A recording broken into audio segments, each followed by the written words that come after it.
You know what nobody tells you about wealth? It doesn't begin in your bank account. It doesn't start with some lucky break or inheritance. It begins in something so subtle, so invisible, that most people live their entire lives without ever knowing it exists. I'm talking about your mindset. And before you roll your eyes or think this is some mystical nonsense, let me ask you something. Have you ever walked into a room and instantly felt drawn to someone before they even spoke? Or felt repelled by another person for reasons you couldn't explain? That's energy. It's the invisible presence you carry everywhere you go. And here's the truth that changed everything for me. Your mindset is either attracting wealth to you right now, or it's pushing it away. There's no neutral. You're either a magnet or you're a repellent. And the devastating part? Most people spend decades working harder, studying more, networking endlessly, never realizing they're broadcasting poverty on a frequency they can't even hear. Today, I'm going to show you how to retrain that frequency, how to transform your mental patterns from scarcity to abundance. And I promise you, once you understand this, you'll never see wealth the same way again. Let me tell you why I'm so certain about what I'm sharing with you today. For years, I studied the patterns of successful people. Not just their habits or strategies, but something deeper. I watched how they moved through the world. I paid attention to what happened in rooms when they entered, and I noticed something extraordinary. The wealthiest people, the ones who seemed to attract opportunity effortlessly, they all had something in common. It wasn't their education. It wasn't their connections. It was the energy they carried. You could feel it. It was like they had an invisible force field that said, I expect good things. I deserve abundance. I am capable of creating wealth. And the universe seemed to conspire with them by delivering exactly that. Meanwhile, I saw brilliant people, hardworking people, talented people who struggled endlessly, and they had a different energy entirely. It whispered, I hope this works. I'm not sure I'm worthy. Maybe someday. And the universe, in its perfect responsiveness, matched that frequency too. This isn't philosophy. This is psychology. This is how belief systems work. Like attracts like. Your external world is always, always reflecting your internal state. Now, I want you to think about something for a moment. Think about the energy you've been carrying around. Not what you say you want, not what you put on your vision board. I'm talking about the deep, honest frequency you broadcast when nobody's watching. When you look at your bank account, what do you feel? When you see someone else succeed, what's your first internal response? When an opportunity appears, do you move toward it with certainty? Or do you hesitate, doubt, second guess? These aren't small things. These are everything. Because here's what Napoleon Hill discovered and what I've proven in my own life. Your mindset, your mental patterns are shaped by your dominant thoughts and feelings. Every thought you think is like a signal going out into the world. Every emotion you feel is a frequency. And whatever frequency you broadcast most consistently, that's what comes back to you. If you're constantly thinking about lack, worrying about bills, feeling anxious about money, you're training your mind to repel wealth. You're literally pushing away the very thing you say you want. But when you train your mind to dwell on abundance, to feel gratitude, to expect opportunity, to know with absolute certainty that wealth is achievable for you, your mindset transforms. And when your mindset transforms, your entire life transforms. Let me take you back to a moment in my own journey that cracked this open for me. I was broke. Not just low on cash, but deeply, profoundly broke in spirit. I had tried everything. I had read the books, done the affirmations, made the plans, but nothing was working. And one day, sitting in my tiny apartment, staring at an overdue bill, I caught myself. I caught the energy I was living in. It was heavy, dense, desperate. I was like a person drowning, thrashing in the water, and the more I thrashed, the more I sank. And in that moment, I realized something that changed everything. I realized I had been approaching wealth from a state of need, and need repels. Desperation repels. When you need something, you're affirming its absence. You're telling yourself, I don't have this. And your mind says, okay, you're right, you don't. But when you shift from needing to knowing, everything changes. Knowing is different. Knowing says, this is achievable, I'm working toward it, it's possible. Knowing is calm, certain, expectant. And that energy, that frequency, that's what attracts. So I started an experiment.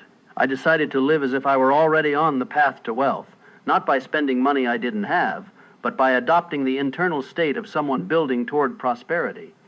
I started walking differently, slower, more deliberately, like someone who had nowhere to prove and nothing to chase. I started speaking differently. I eliminated all language of lack. No more, I can't afford that, or I'm so broke, or money is tight. Instead, I practiced saying, I'm choosing not to invest in that right now, or I'm directing my resources elsewhere. Same situation, completely different energy. I started feeling differently. Every morning, before my feet hit the floor, I would lie in bed and generate the feeling of progress. Not visualize it, feel it. I would imagine what it feels like to have momentum, to be building something, to be moving forward. And I would breathe that feeling into every cell of my body. I was training my mindset, I was retuning my frequency, and within weeks, not months, not years, weeks, things started shifting. Small opportunities appeared. People reached out. Money came from unexpected places, not because I did anything different externally, but because I had transformed internally. My mindset had changed, and the world responded. Now let me be clear about something. This isn't about pretending. This isn't about fake positivity or ignoring reality. This is about understanding that your internal reality creates your external reality. You don't attract what you want. You attract what you consistently think and feel about. That's the pattern. If you embody scarcity, you create scarcity. If you embody abundance, you create abundance. And the beautiful, empowering truth is that you get to choose what you embody. Not based on your circumstances, but based on your dominant mental and emotional state. This is what Napoleon Hill meant when he said, whatever the mind can conceive and believe, it can achieve. The believing part is the mindset. The believing part is the frequency. And most people never truly believe. They hope, they wish, they want, but they don't believe. Belief is certain. Belief doesn't waver. Belief doesn't need constant evidence because it trusts the process. When you believe you can build wealth, your mindset broadcasts that. And opportunities, people, resources, they all start moving toward you because you become a magnet. So how do you actually train your mindset? How do you shift from a frequency of lack to a frequency of abundance? That's what the rest of our time together is about. I'm going to walk you through the exact process, the mental shifts, the emotional practices, the daily habits that will transform your thinking. And I need you to understand something before we go deeper. This will require you to let go of some things. Old stories about why you can't have wealth. Old beliefs about what you deserve. Old identities built around struggle and hardship. Because you cannot carry the energy of your past into the future you're trying to create. You have to become someone new. You have to shed the old patterns and build new ones. And that process, while simple, isn't always easy. It requires commitment. It requires consistency. It requires you to choose your thoughts and feelings deliberately, even when circumstances are screaming at you to feel otherwise. But I promise you, if you do this work, if you train your mindset with the same dedication that athletes train their bodies, you will attract wealth, not because of magic, not because of luck, but because you will have aligned yourself with the frequency of prosperity. And at that frequency, wealth isn't something you chase. It's something you build, step by step. Let me tell you a story about a man I'll call David. David was a talented architect, creative, hardworking, dedicated, but he was chronically underemployed. He took jobs that paid far less than his skill warranted. He constantly undersold himself. And when I first met him, I could sense why. His demeanor was apologetic. It was like he was sorry for taking up space in the room. When he talked about his work, his voice dropped. He minimized his achievements. He prefaced everything with just or only. I'm just an architect. I only worked on small projects. And I asked him, why do you do that? Why do you make yourself small? And he looked genuinely confused. He said, I don't want to seem arrogant. I don't want people to think I'm bragging. And there it was. The belief that was destroying his wealth. He had confused confidence with arrogance. He had confused owning his value with being offensive. So his demeanor was trained to broadcast, I'm not that valuable. Don't expect too much from me. And the world said, okay, we won't. He was being paid exactly what his self-perception said he was worth. We worked together for 3 months. I didn't teach David new architecture skills. I taught him how to change his frequency. First, we identified every thought pattern that diminished him. The I'm just statements. The apologies for things that didn't require apology. The minimizing language. And we replaced them. Not with arrogance, but with simple, truthful confidence. I'm an architect. I create spaces that transform how people live. We practiced him speaking about his work without shrinking, without the nervous laugh, without the disclaimer, just clear, grounded ownership of his gifts. Then we worked on his feelings. Every day, he spent 15 minutes in what I call prosperity immersion. He would sit quietly, close his eyes, and feel what it's like to be sought after, to have clients eager to work with him, to command premium rates, to be respected and valued. He didn't think about it, he felt it. He let that feeling saturate his body, his mind, his being. He was retraining his mindset at the deepest level. The transformation was remarkable. Within the first month, David started carrying himself differently. He walked into rooms with a quiet certainty. His voice steadied. He stopped apologizing.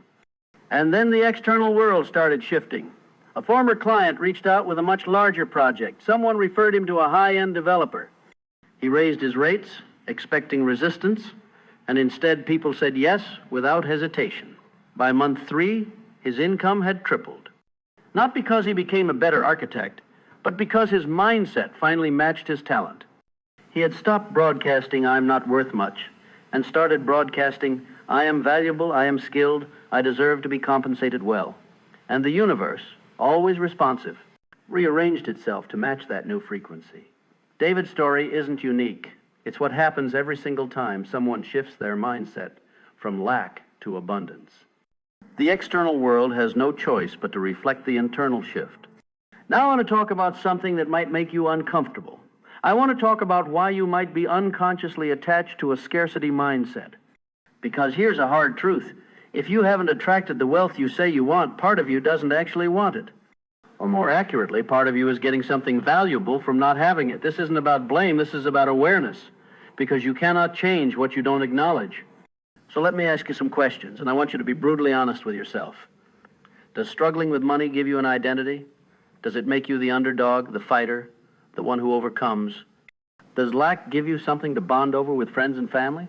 Do your conversations revolve around how expensive everything is, how hard things are, how unfair the system is? Does being broke protect you from responsibility, from having to make bigger decisions, take bigger risks, show up more fully? Does scarcity give you an excuse? A reason why you haven't pursued your dreams, written your book, started your business? These are hard questions, but they're essential. Because if you're getting psychological or emotional payoffs from lack, your mindset will keep creating lack. Your subconscious will sabotage every opportunity because it's trying to protect the identity and the benefits you're getting from struggle. I'll tell you about my own attachment. For years, I wore my financial struggles like a badge of honor.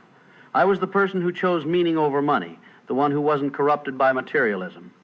And that identity felt good. It felt noble. It felt pure. But it was also keeping me broke. Because underneath that noble story was a belief. Wealthy people are shallow, greedy, disconnected from what really matters. And as long as I held that belief, I could never become wealthy. Because I didn't want to become something I despised. So my mindset kept generating just enough lack to maintain my virtuous identity.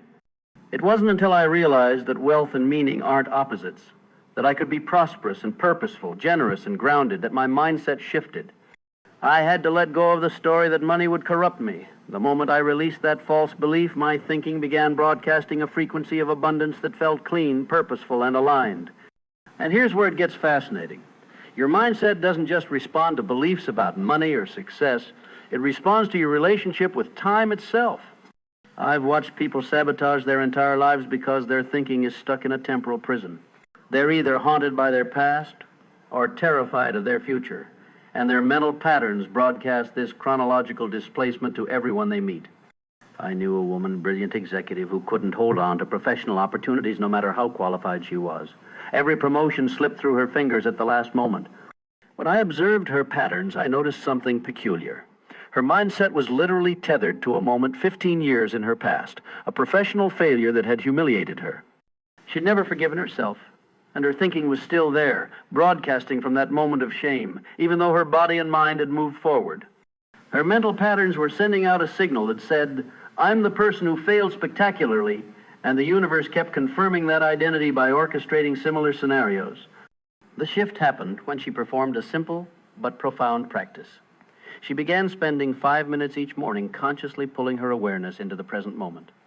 Not through forced affirmations or denial of the past, but through sensory presence, feeling her feet on the ground, listening to sounds without labeling them, breathing without trying to control the breath. Within 3 weeks, her mindset had released its attachment to that past moment. The change in her professional life was immediate and undeniable. The same opportunities that had been evaporating suddenly stabilized. The same people who had been withdrawing suddenly engaged with enthusiasm. Your mindset exists in the eternal now, but your consciousness can trap it in yesterday or tomorrow. When you're fully present, your mental patterns become magnetic in ways that transcend normal social dynamics.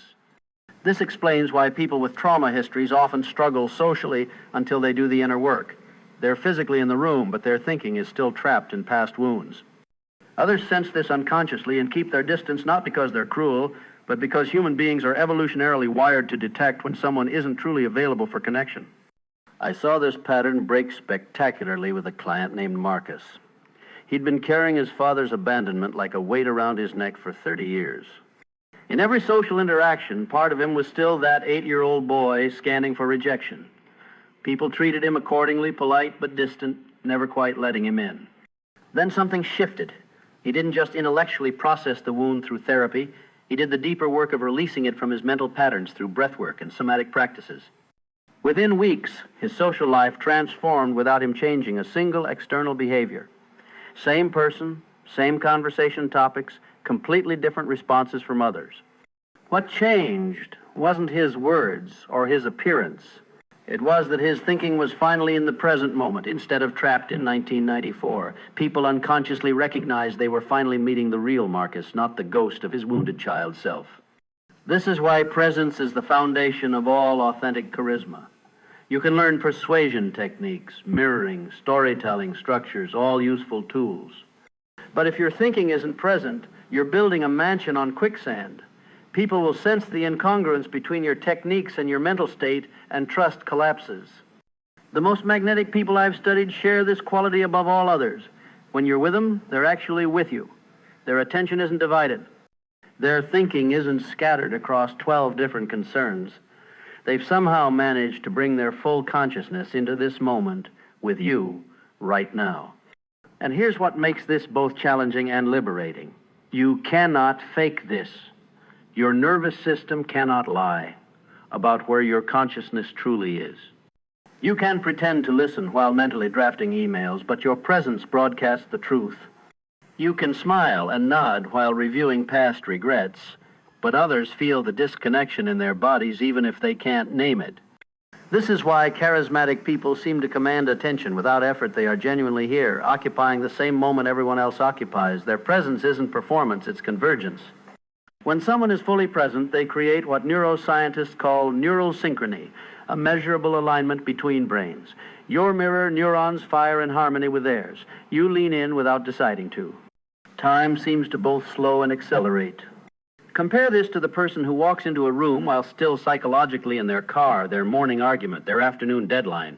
They shake your hand, but there's a hollow quality to the gesture. Their eyes scan past your shoulder. Their laugh arrives a half-second too late. You can't articulate what's missing, but your body knows. You feel drained rather than energized by the exchange. This scattered presence doesn't just diminish social interactions, it corrodes your relationship with reality itself. When you habitually occupy multiple temporal zones simultaneously, you train yourself to experience life as a spectator rather than a participant. You become a tourist in your own existence, always half somewhere else, never fully arriving anywhere. I've watched people eat entire meals without tasting them, their minds rehearsing future conversations while their fork moves mechanically. I've seen parents miss the precise moment their child's face lit up with discovery because they were lost in yesterday's problems. These aren't moral failures, they're attention failures, and they accumulate like interest on debt. The cruel mathematics of fractured presence is that you can spend 40 years in a relationship, a career, or a body without ever actually being there.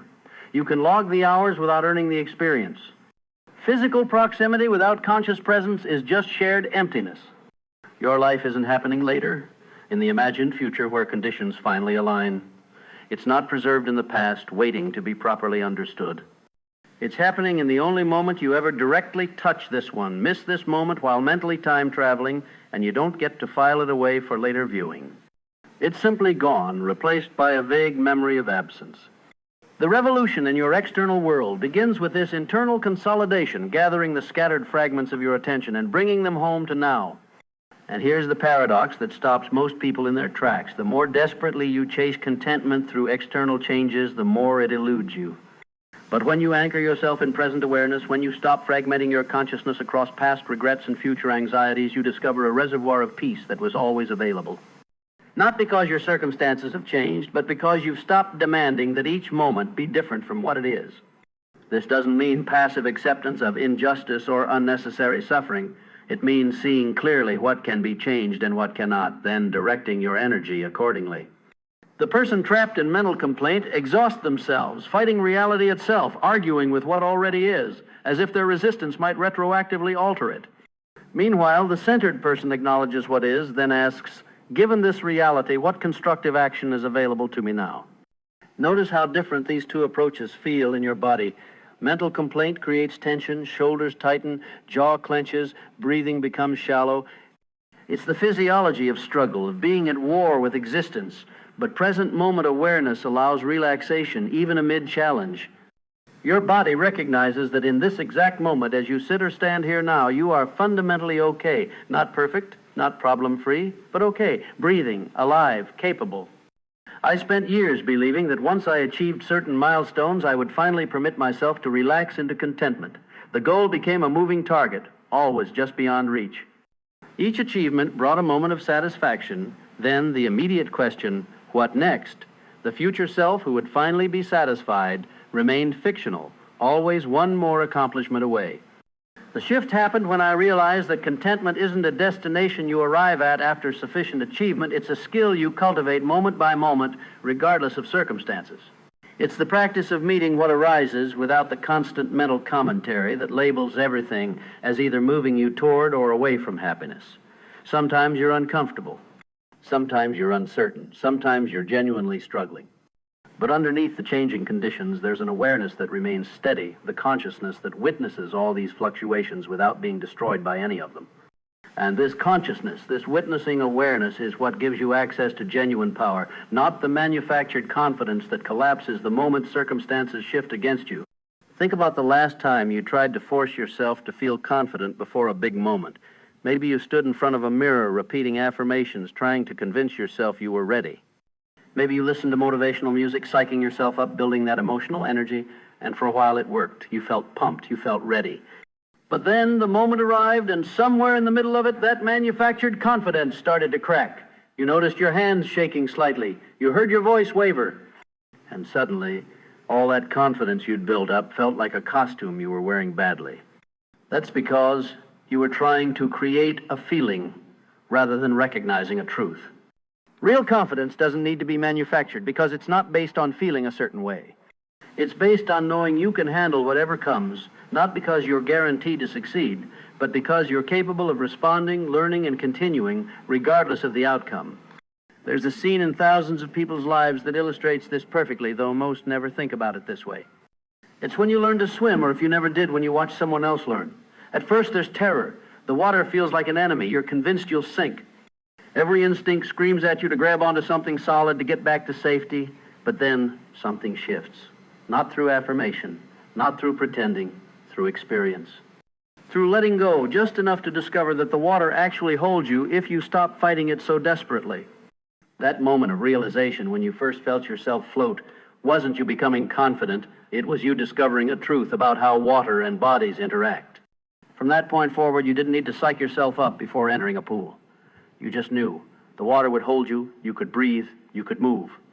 But when you believe it won't, when you're convinced you'll sink, you tense up. Your body becomes rigid, your movements turn frantic. And that very fear creates the exact outcome you were trying to avoid. Your thoughts about money work exactly the same way. When you think thoughts of lack, I never have enough, money always slips away, I'm just not good with finances, you're tensing up in the water. You're creating resistance where none needs to exist. You're making yourself heavy with fear when you could be buoyant with calm confidence. The world responds to your mental state, not your wishful thinking. You can say affirmations all day long. You can visualize. You can create vision boards.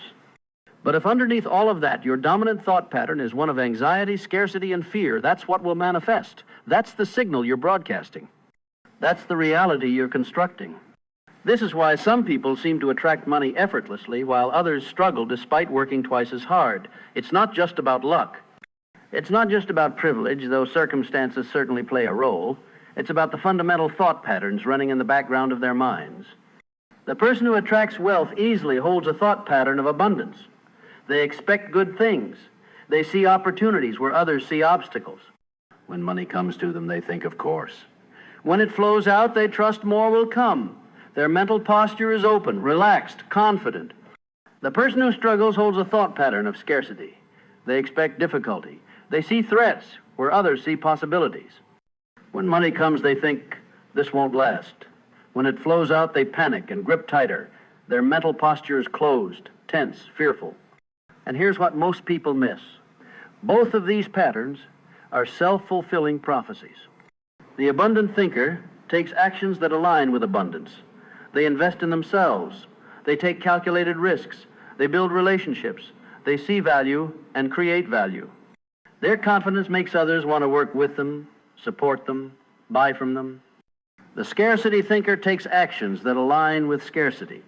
They hoard, they hesitate, they isolate, they focus on protecting what little they have rather than creating more. Their anxiety repels the very opportunities that could change everything. You start second-guessing every decision. You replay conversations in your mind, wondering if you said the wrong thing. You avoid making calls because you're terrified of sounding desperate. You stop pitching new ideas because you're convinced they'll be rejected. And here's what most people don't understand. This isn't just about money anymore. It's about identity. When you're broke, you start to believe that poverty is who you are, not just a circumstance you're in. You internalize it. It becomes your story. I've watched people stay in situations that were actively destroying them terrible relationships, soul-crushing jobs, environments where they were constantly belittled simply because leaving required resources they didn't have. The cost of change becomes too high. A security deposit, first and last month's rent, a car that actually runs. These aren't luxuries. They're the basic infrastructure of transformation. And without them, you're trapped. There's a phrase that gets thrown around in self-help circles: your network is your net worth. And while that sounds nice on an Instagram quote, it misses something crucial. Your network is also determined by your net worth. When you can't afford to show up, literally can't afford the gas, the outfit, the conference ticket, the coffee meeting, you become invisible to the very people who could open doors. I remember standing outside a networking event once, having driven 40 minutes to get there, only to discover there was a $30 cover charge I hadn't anticipated. $30. That was groceries. That was keeping my phone on for another week. I stood there for maybe 10 minutes trying to convince myself it was an investment, that I should just pay it. But I couldn't. The scarcity was too loud. I drove home feeling like the biggest failure on the planet, convinced that everyone inside was making connections that would change their lives while I was too broke to even walk through the door. And I was probably right. Someone in that room probably did meet someone who changed everything for them. But here's what I learned later. It wasn't that one event. It was never just one event. Success isn't built on a single conversation or one perfect opportunity. It's built on consistent presence, on showing up repeatedly until the right moment finds you. But being broke makes consistency nearly impossible. You can't attend the conference 3 months in a row when you're choosing between that and rent. You can't maintain your membership in professional organizations when $100 feels like $1,000. You can't keep showing up to the monthly meetups when gas money becomes a calculation rather than an afterthought. I watched this play out with someone I'll call Marcus. He was brilliant at what he did, software architecture, with a specialty in systems most people couldn't even pronounce. He'd started attending a particular tech meetup every month, asking sharp questions, offering insights that made everyone lean in. People started remembering him, started seeking him out specifically. Then his financial situation tightened. He missed 1 month, then another. By the 3rd month, when he finally showed up again, the conversation had moved on. New people had filled the space he'd occupied. The momentum he'd built had dissipated like smoke. When an opportunity finally emerged from that group, a consulting contract that would have changed everything, they brought in someone else. Not because Marcus wasn't qualified, not because he wasn't talented, but because he hadn't been there. He'd become an occasional visitor rather than a consistent presence. This is what people miss when they talk about networking and opportunity. They see the successful connection, the moment when everything clicks. They don't see the months of showing up that preceded it. They don't understand that most valuable relationships aren't built in a single interaction. They're built through repeated exposure, through being there consistently enough that people start counting on your presence. Being broke turns you into someone who shows up sporadically, who appears and disappears based on financial circumstances rather than commitment. And in a world where consistency signals reliability, sporadic presence signals the opposite. The cruelest part? By the time you can afford to show up consistently again, the window is often closed. The community has solidified around the people who were able to keep showing up. The opportunities have been distributed to those who were present when they emerged. This is what separates sustainable creative work from the illusion of it.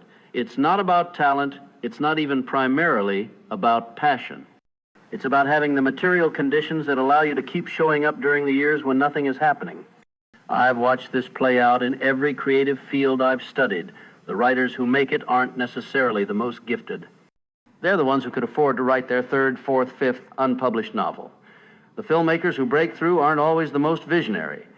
They're the ones who could absorb the cost of making short films that went nowhere while continuing to build relationships in the industry. The musicians who get signed aren't always the most talented. They're the ones who could afford to tour in a van for 3 years, playing to empty rooms, building an audience, one person at a time. They could absorb the financial loss because someone else was covering their rent, their health insurance, their basic survival.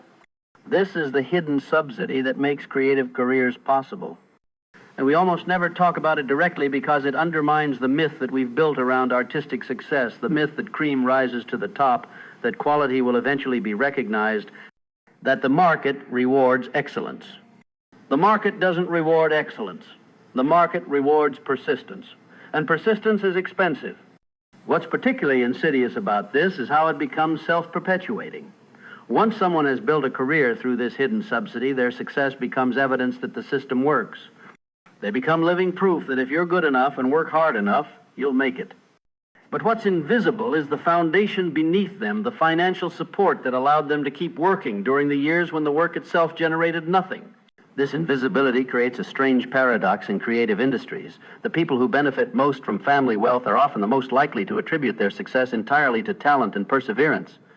It's not that they're lying. They genuinely worked hard, genuinely faced rejection, genuinely developed their craft over years of struggle. But they never had to make the calculation that someone without their safety net faces constantly. Is this sustainable, or am I destroying my future? I remember talking to a writer who'd made it after 8 years of unpaid and low-paid work. She spoke passionately about persistence, about believing in yourself, about not giving up on your dreams, and everything she said was true and heartfelt. But she also, almost as an afterthought, mentioned that her parents had kept her on their health insurance until she was 26, that she'd lived rent-free in their guest house, that they'd helped with expenses here and there. These weren't small details. They were the entire infrastructure that made her persistence possible. When she gave advice to aspiring writers, though, none of that made it in. The advice was all about craft, discipline, resilience, the structural advantages that had allowed her to develop that craft, maintain that discipline, and exercise that resilience remained invisible, not because she was hiding them, but because from inside her experience, they didn't feel like the essential factor. The struggle felt real because it was real. The work felt hard because it was hard. This is how the myth perpetuates itself. Success stories get told without their economic subtitles. The visible narrative is talent plus effort equals achievement. The invisible narrative is talent plus effort plus financial runway plus social capital plus affordable housing plus health insurance plus parental backstop equals achievement. We treat the invisible narrative as embarrassing trivia, as if acknowledging it diminishes the achievement. It doesn't. It contextualizes it. Understanding the role of circumstance doesn't erase the role of effort. It just makes the picture complete. I watch people tie themselves in knots trying to explain their advantages without sounding privileged. Yes, my parents helped, but I worked hard too. As if these are competing claims. They're not. They coexist. The help was real. The work was real. Both can be true. The anxiety around acknowledging advantage reveals how deeply we've internalized the meritocracy myth. We're worried that admitting we had help will invalidate our accomplishments, that people will think we didn't earn it, that our success will have an asterisk next to it. But here's what actually happens when you're honest about your advantages. You become more credible, not less. People trust you more because you're not performing an exhausting fiction. You're not pretending you pulled yourself up by bootstraps you didn't have to buy yourself. And you make space for others to be honest, too. When you say my parents paid my rent through grad school, someone else can say I couldn't go to grad school because I had to work full-time. Both statements can exist in the same conversation, without judgment, without one being a moral victory and the other a moral failure. The invisible advantages shape trajectories in ways we barely track. Health insurance determines who can leave a toxic job. Geographic location determines who has access to certain industries. Family connections determine whose resume gets actually looked at versus algorithmically filtered. I know someone who got their first journalism job because their uncle played golf with an editor. That's how it happened. Not through a job board, not through cold emailing, through a golf game they weren't even present for. And you know what? They became a great journalist. The access didn't make them talented, but it made their talent viable. This is how it works for most people at certain levels. Not all help is financial. Sometimes it's informational. Sometimes it's simply being in rooms where opportunities are casually mentioned before they're formally posted. And here's what they don't tell you about those rooms. They're not mysterious. They're not guarded by secret handshakes. They're graduate student lounges. They're lab meetings. They're professional conferences where everyone else seems to know each other. The barrier isn't access. It's permission. You're waiting to be invited. They're assuming you know you already belong. I've watched students sit silently in departmental colloquia because they thought asking questions would reveal their ignorance. Meanwhile, the student who raised her hand to ask what everyone else was thinking got remembered, got approached after, got invited to coffee with the visiting speaker. That coffee led to a summer research opportunity. That research opportunity led to a publication. That publication led to a fellowship. None of this was about being the smartest person in the room. It was about being visible in the room. Your classmates who seem to know everyone, they're not more charismatic. They're more willing to introduce themselves. They send the follow-up email. They attend the optional events. They understand that professional relationships aren't built in single interactions, they're built in accumulated presence. So let's talk about what you should actually be doing. First, go to office hours, not just when you're struggling. Go when you're curious. Go when you have ideas. Go to discuss the material beyond what's required. Professors remember students who are intellectually engaged, not just grade obsessed. Second, find your people. Not everyone in your program, your people. The ones who share your values, your work ethic, your vision for what education should be. These relationships will sustain you through the loneliest parts of this journey. Third, document everything. Keep copies of all your work. Save those papers you're proud of. Maintain a record of what you've accomplished, because you'll need it for applications, for portfolios, for those moments when you doubt whether you've grown at all. Fourth, learn to ask for what you need, not apologetically, not with a paragraph of justification before the actual request, just clearly and directly. When you ask clearly, something interesting happens. The other person actually knows what you need. Revolutionary concept, right? I remember coaching a woman named Michelle who ran a small design agency. She was drowning in client revisions, working weekends, burning out fast. I asked her what boundaries she'd set with clients about revision requests. She looked at me like I'd suggested she grow wings. I can't just tell them no, she said. They're paying customers. What are you telling them instead? Silence? She wasn't telling them anything. She was just accepting every request, every quick tweak, every complete redesign disguised as minor feedback, and quietly resenting them for it. Here's what we did. We created a clear revision policy, 3 rounds included in the project fee. Additional revisions billed hourly, not hidden in fine print stated up front in the proposal before the project began. Michelle was terrified. She was convinced she'd lose clients. You know what happened? She lost exactly 0 clients. And the ones who stayed stopped treating her time like an unlimited buffet. Because here's the truth. Most people aren't trying to take advantage of you. They're just following the system you've created through your silence. When you don't set boundaries, you're not being flexible, you're being vague. And vague systems create chaos, resentment, and the slow erosion of your self-respect. The world will take what you allow it to take, not because it's malicious, but because that's what you've taught it is available. Clear requests create clear relationships. They remove the guessing game. They eliminate the mind-reading expectation that causes so much unnecessary conflict. This isn't about being demanding. It's about being honest about what you actually need, instead of hoping someone will magically figure it out while you drop increasingly frustrated hints. You want help with the project? Ask specifically what you need help with. You want your partner to be more present? Define what present actually means to you. You want recognition for your work? Stop waiting to be discovered and communicate your accomplishments. Clarity is kindness for you and for everyone trying to be in relationship with you. And yes, some people won't like your clarity. Some people prefer the version of you that never asks for anything, never states needs, never creates friction. Those people aren't interested in a relationship with you.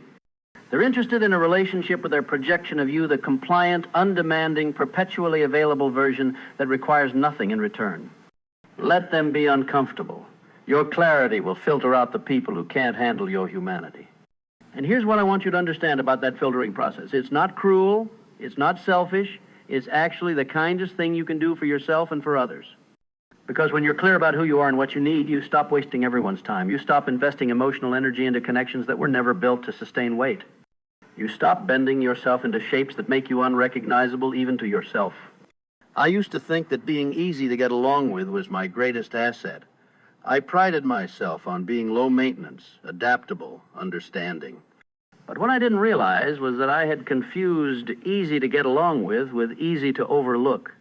I had made myself so convenient, so undemanding, that people stopped seeing me as a person with needs, desires, and boundaries.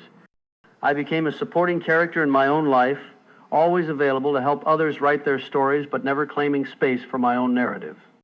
The shift happened when I started paying attention to how I felt after spending time with certain people. Not what I thought I should feel, but what I actually felt.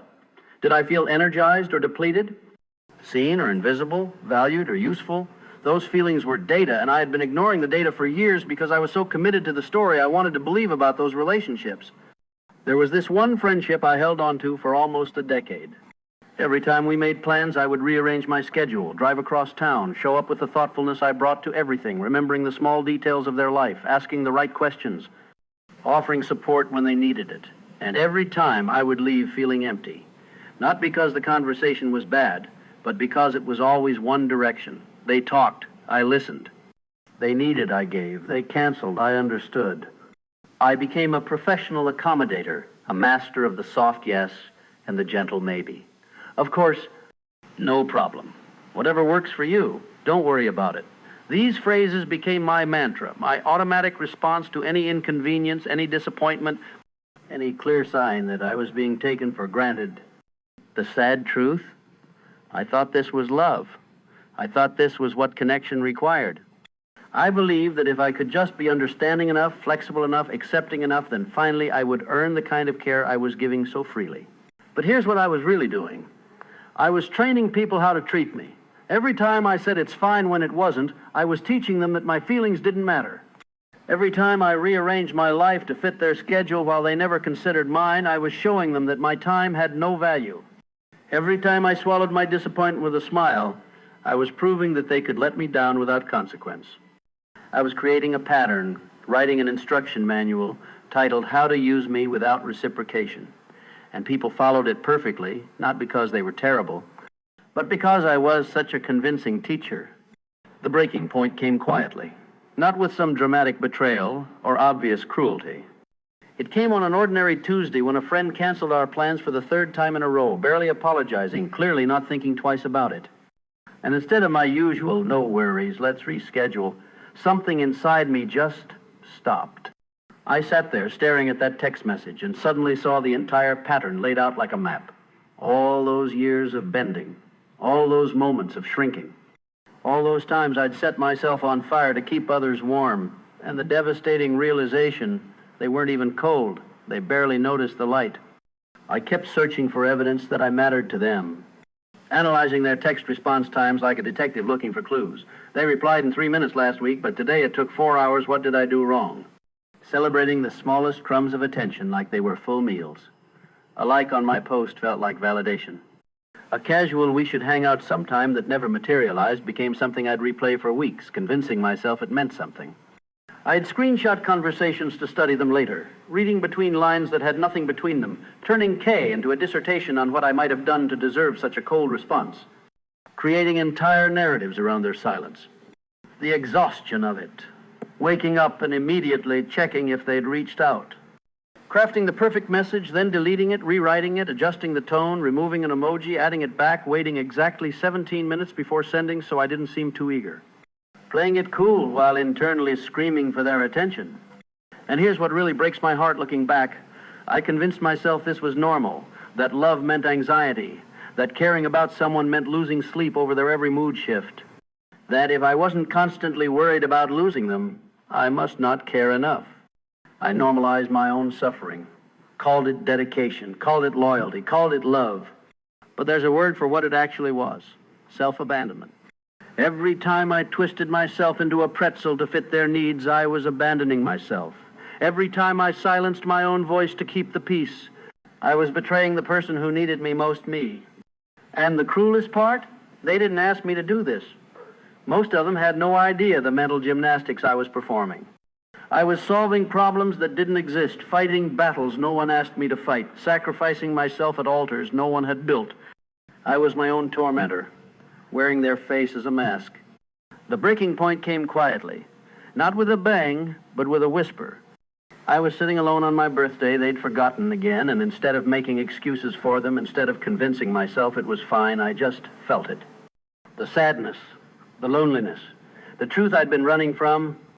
I was more alone in these relationships than I'd ever been by myself. Because when you're alone, at least you're honest about it. At least you're not pretending. At least you're not performing this elaborate charade where you smile and nod and say, "I'm fine," when everything inside you is screaming. But in those relationships, I was doing all of that and more. I was pretending to be happy, pretending to be fulfilled. Pretending that this was what love was supposed to feel like, this constant low-grade anxiety, this nagging sense that something was wrong, but I couldn't quite name it. I remember one night lying in bed next to someone I'd been with for almost 2 years. The room was dark, silent except for their breathing. And I felt this wave of loneliness wash over me so intense that I actually had to get up and go to the bathroom just to cry where they wouldn't hear me. That's when it hit me, really hit me. I wasn't lonely despite being in a relationship. I was lonely because of it, because I'd chosen connection over compatibility, because I'd settled for someone who was there instead of waiting for someone who truly saw me. And the worst part? I'd done it to myself, every single time. Nobody forced me into those relationships. Nobody held a gun to my head and said, "You must date this person who doesn't understand you." I chose it. Because somewhere along the way, I'd bought into this toxic idea that any relationship was better than no relationship. That being coupled was the goal, and it didn't really matter who you were coupled with as long as you weren't alone. But here's what I finally understood. Sitting on that bathroom floor at 2 a.m., tears streaming down my face. Being alone isn't the problem. Being with the wrong person is. Because when you're alone, you have the space to grow, to figure out who you are and what you actually want, to build a life that feels authentic and true. But when you're in the wrong relationship, you're stuck. You're compromising pieces of yourself every single day. You're shrinking to fit into someone else's idea of who you should be. And over time, you forget. You forget what your own voice sounds like. You forget what brings you joy. You forget that you deserve more than just being somebody's mediocre option. And the cruelest part? They convinced you that this erosion was love, that slowly disappearing was commitment, that losing yourself piece by piece was what relationships required. But here's what nobody tells you. Real love doesn't shrink you. It doesn't ask you to become smaller so someone else can feel bigger. It doesn't demand silence, compliance, and the burial of your needs. Real love says, "I see all of you, and I want all of you. Not just the convenient parts, not just the pieces that fit neatly into their narrative, all of you." The anger is part of your healing. The rage at what you tolerated, what you accepted, what you convinced yourself was normal, that fury is your soul waking up. It's your self-respect climbing out of the grave you dug for it. Don't apologize for it. Don't try to be gracious and understanding about someone who treated your heart like a storage unit, something they could access whenever convenient but never actually claim.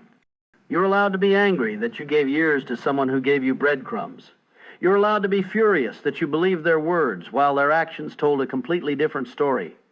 You're allowed to rage against the version of yourself who accepted so little while pretending it was enough.